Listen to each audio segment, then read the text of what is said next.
සහෝදර සහෝදරියන්ට මගේ ස්වාම පුරුෂයා රුසියානු යුද්ධ හමුදාවට බැඳීලා ඊට පස්සේ ගිය අවුරුද්දේ හස්බන්ඩ් ආවේ මාර්තු මාසේ තමයි හස්බන්ඩ් නැති වුණේ. ඊට පස්සේ හස්බන්ඩ් නැති වුණා කියලා මට ජූනි මාසේ බත්තර මුල්ලෙන් විදේශ කටයුතු අමාත්‍යාංශයෙන් කිව්වා. ඊට පස්සේ අපි මූලික ඩොකියුමන්ට්ස් හදන එක ආරම්භ කරා. ඊට පස්සේ මගේ සහෝදර 17 දෙනෙක් මූලික අධීරේ දිස්ත්‍රික්කයට ආවා නැති වුණා කියලා. ඊට පස්සේ අපි ඒ අවුරුද්ද තුල අවුරුද්දක් ගියා අපි ඩොකියුමන්ට්ස් හදන්න. අවුරුද්දක් කාලයක් ගියා. ඊට පස්සේ අපි ඒ සහෝදර බැඳීම එදා හරියට තිබුණා.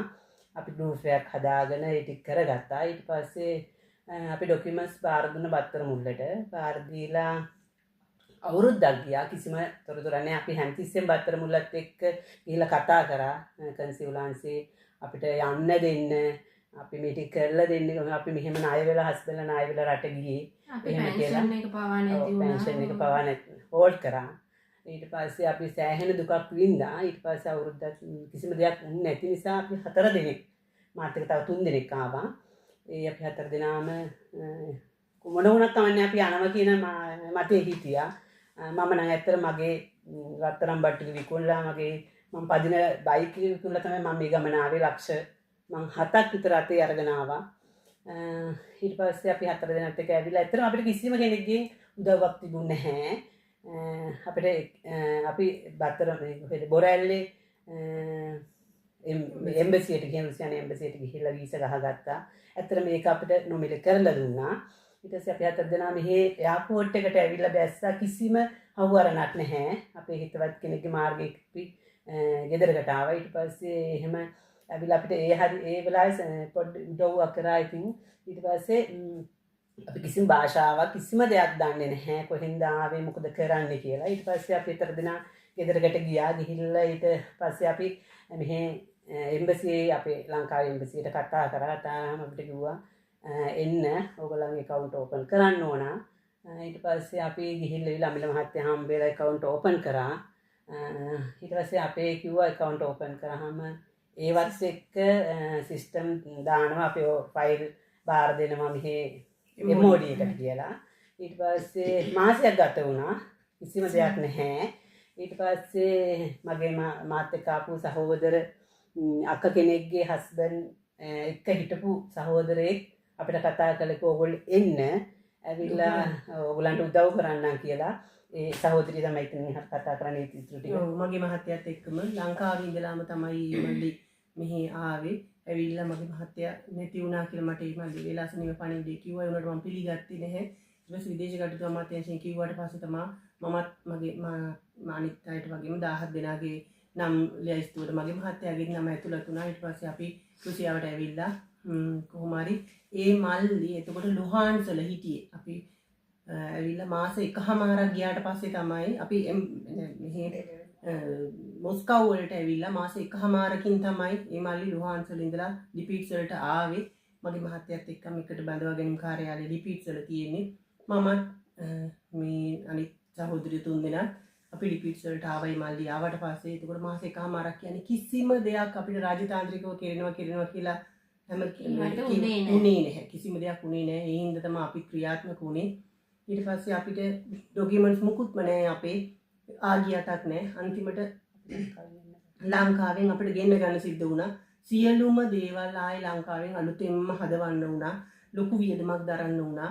ඊට පස්සේ ඒවා අලුතෙන්ම හදාගෙන ඉංග්‍රීසියට පරිවර්තනය කරගෙන අපි ආපහු මෙහි මොස්කව් වලට ගෙනගෙන මොස්කව් වල රැයක් එළි වෙනකම්ම ඉඳලා එයාපෝට් එකෙන් ඒ ටිකත් අරගෙන අපි ඇවිල්ලා මේ එම්බසියෙන් උදව් ඉල්ලන්න ඒගොල්ලන් අපිට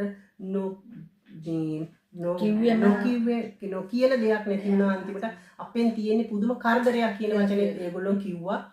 එහෙම හරි ඒවත් අපි ඉවසා වදාගෙන මොකද අපේ දරුවන් වෙනුවෙන් අපේ ණය ගෙවා ගන්න අපේට වෙලා තියෙන මේ කරදර අපේ දුක් උහුල ගන්න බැරිම කමට තමයි අපි 4 දෙනා මේ තරම්ම දුක් මේ කම්කටොළු මැද්දේ මේ ටික කරගෙන යන්නේ. මේ අන්තිමට අර මගේ සහෝදර මල්ලි එක්කන් එකතු වෙලා අපි දැන් ගොඩාක් දුරට ඇවිත් තියෙනවා.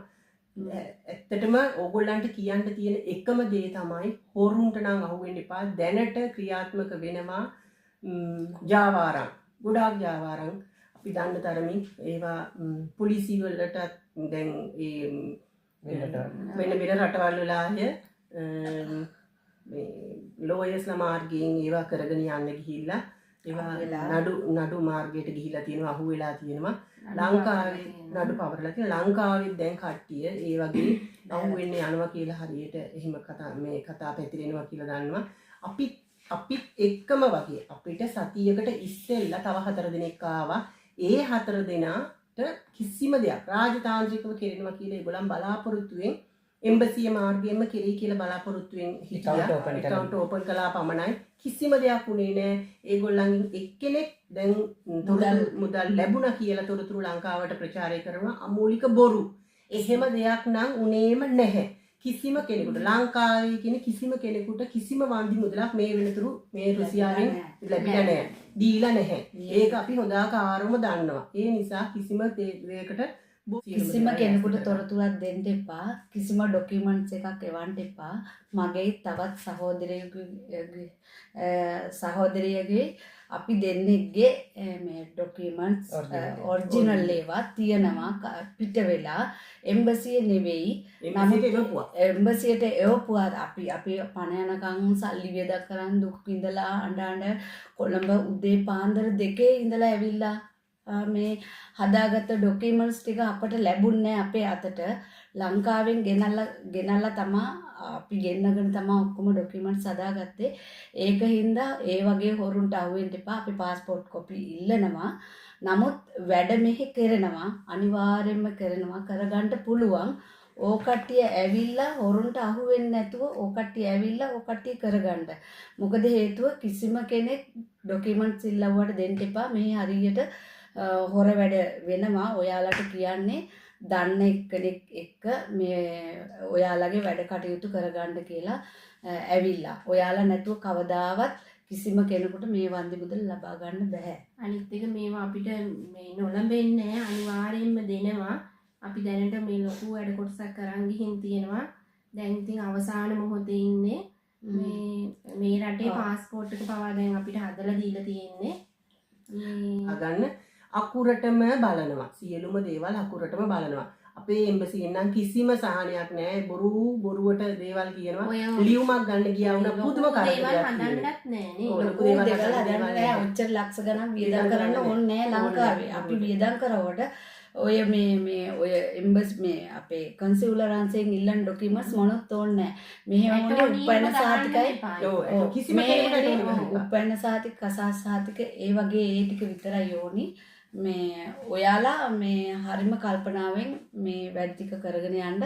තව මාසයක් එකමාරක් යනකොට අපිට අපේ වැඩ කටයුතු ඉවර වෙනවා. ඒකින්ද ඔයාලා චුට්ටක් ඉවසලා ඉන්න. අපි කරගෙන හැම දෙයක්ම ඔයාලට කියනවා. අපි අවුරුද්දක් දැන් අවුරුදු 2ක් වෙන්න එනවා.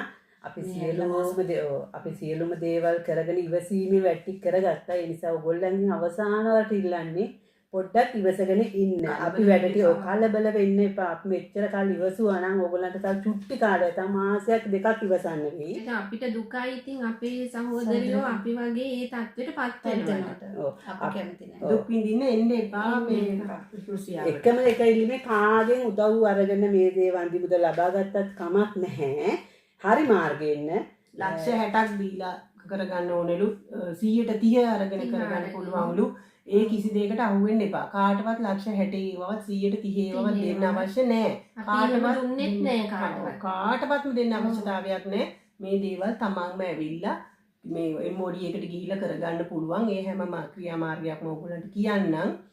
කිසිම කෙනෙකුට අහු වෙන්න නම් එපා. ඔව් අවසානට කියන්න තියෙන්නේ ඇත්තරම මේ අපි මේ දැන් ඇවිල්ලා මාස 4ක් වුණා. අපි පොඩි කාලයක් පාස්පෝර්ට් හදාගෙන අපි වැටි කරගෙන යනවා. ඕගොල්ලන්ට එච්චර කාලයක් දුකක් විඳින්න වෙන්නේ නැහැ. ඕගොල්ලන්ට අනිවාර්යෙන් ඒ ටික මාසයක් 2ක් ඇතුළත කරගන්න පුළුවන්. ඕගොල්ලෝ ඕන කෙනෙක් එක්ක ඇවිල්ලා මේ ටික කරගන්න. හැබැයි බොරුකාරයන්ට වංචාකාරයන්ට අහු වෙන්න එපා. අපිට ඉල්ලන් තියෙන මෙච්චරයි.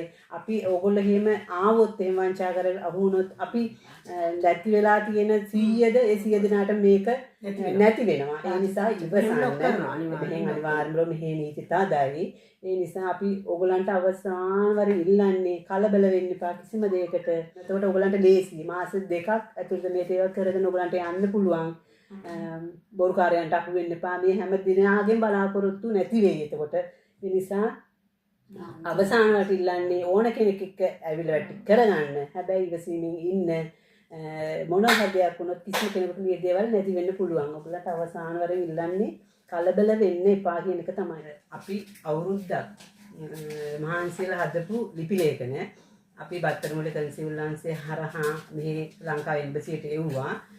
ඊට පස්සේ අපි දැන් ඇවිල්ලා මාසෙකමාරක් විතර ගියාට පස්සේ බැලුවා අපිට ඒ ලිපි ලේඛන මෙහෙ නැහැ. ඊට පස්සේ තව සතිය දෙකක් යනකොට ඊට පස්සේ ආපහු අපිට මෙසේජ් ෆෝන් එකට මටයි මගේ අනිත් සහෝදරියටයි ඒ කියන්නේ මගේ හස්බන්ඩ් යාගේ හස්බන්ඩ් දෙන්න එකට ආවේ. ඊට පස්සේ අපිට ආවා මට WhatsApp මාර්ගයෙන් ආව පණිවිඩ අක්කට ටෙලිග්‍රෑම් හරහා ආවා. අපිට පණිවිඩ මැසේජ් කරපු එක්කනට අපි ගෝ ඔයාගේ අනන්‍යතාව අවුරු කරගන්න ඔයා කවුද කියලා දැනගන්න අපිට ඔයාගේ තොරතුරු එවන්න කියලා. ඊට පස්සේ අපිට ඩෙන්ටිටි එකක් එවතුනේ. ඒ ඩෙන්ටිටි එයා මිය ගිය කෙනෙක් හොයලා බලනකොට ඊට පස්සේ පොලිසියට ගිහිල්ලා පැමිණිල්ලක් ඉදිරිපත් කරන්නේ මේ වගේ අපේ ලිපි ලේඛන ඉල්ලනවා කියලා. ඊට පස්සේ ඒක නීති මාර්ගයෙන් ඒවට කටයුතු කරනවා කියලා පොලිසිය අපිට දැනුම් දුන්නා. හොරු ඉන්නවා කියලා. ඉතින් අපි ඊට පස්සේ අපේ ඩොකියුමන්ට්ස් ලංකාවෙන් ගෙන්නගෙන අපේ මාර්ගයට අපි ගියා. අපේ ඩොකියුමන්ට්ස් අපි අත්තර හදලා මාස ගාන දුක් විඳලා ණය වෙලා හදපු ඩොකියුමන්ට්ස් මෙහි නීති මාර්ගයේ එවපු ඩොකියුමන්ට්ස් පිට ගියේ කොහොමද කියන එක අපිට ඇත්තට ප්‍රශ්නයක්. එහෙම වෙන්න බෑ. ඒකයි ඔයගොල්ලන්ටත් හැමතිස්සෙම කියන්නේ කිසිම ලිපි ලේඛනයක් කිසිම කෙනෙකුට දෙන්න එපා කියලා. නැති වුණා නම් ආය වෙන කතා ඕනේ තව දෙයක් දැන් පාස්පෝර්ට් එක හදන්න මෙහි ලංකාවේ ඉඳලා ආවට පස්සේ මාස 3යි ඔයාලට මේ ඉන්න වීසා ගහලා දෙන්නේ. ඒ මාස 3 ඇතුළතදී අනිවාර්යයෙන්ම මෙහි පාස්පෝර්ට් එක හදාගන්න පුළුවන්. ඒ නිසා ඒකට අනිවාර්යයෙන්ම පාස්පෝර්ට් එක හදාගත්තාම මෙහි ගන්න තියෙන ඕගොල්ලන්ගේ ගොඩක් දේවල් ගන්න පහසුයි. අපි මේ දේ කරගෙන තියෙනවා. ගොඩක් දේවල් දෙනවා. නොදී ඉන්න මේ රජයෙන් ගොඩාක් දේවල් දෙනවා. පාස්පෝර්ට් එක හදාගන්න බැරි වුණොත් ඔයාලට අනිවාර්යයෙන්ම ඊළඟ අවුරුද්දේ තමයි එන්නේ. අවුරුද්දකට මාස 3යි දෙන්නේ. ඊළඟ අවුරුද්දේ තමයි එන්න වෙන්නේ. මෙහි ගෙවල් දොරවල් ඉඩ කඩම් පවා දෙනවා. ඔයගොල්ලන්ට ගොඩාක් ලැබීම් තියෙනවා මෙහි සිටිසන් ගත්තට පස්සේ. රැකියාවල් දෙනවා. දරුවන්ට ඉගෙනීමට පහසුකම් දෙනවා. වෛද්‍ය පහසුකම් හැමදේම. මෙහි හමුදාවේ කියලා කිව්වහම ගොඩාක් ගරුසරු ඇතිව තියෙනවා. ඒ නිසා ඔයාලා මං කියන්නේ කිසිම කෙනෙකුට කිසිම තොරතුරක් දෙන්න එපා. අපි මේ අපේ වැඩ ටික දැන් ගොඩාක් දුරට 95%ක්ම දැන් කෙරිලා ඉවරයි. බොහොම සුළු ප්‍රමාණයයි තව කෙරෙන්න තියෙන්නේ. අපිට ඇත්තටම කියනවා නම් මුදල් ගැනීම පමණයි දැන් තියෙන්නේ. ඒ නිසා ඒ දේවල් වෙච්ච ගමන්ම අපි ඔයගලන්ට සියලුම දේවල් ආයි නැවත දානවා. වීඩියෝ එකක් කරලා ඔයගලන්ට කියනවා. එතකන් කරුණා කරලා කිසිම කෙනෙකුට කිසිම දෙයක් දෙන්න එපා. කිසිම තොරතුරක් දෙන්න එපා. ඕගොල්ලන්ටම ඇවිල්ලා මේ දේවල් කරගන්න පුළුවන්. හරි මාර්ගයේ ඉන්න, වැරදි මාර්ගයේ නම් ඉන්න එපා.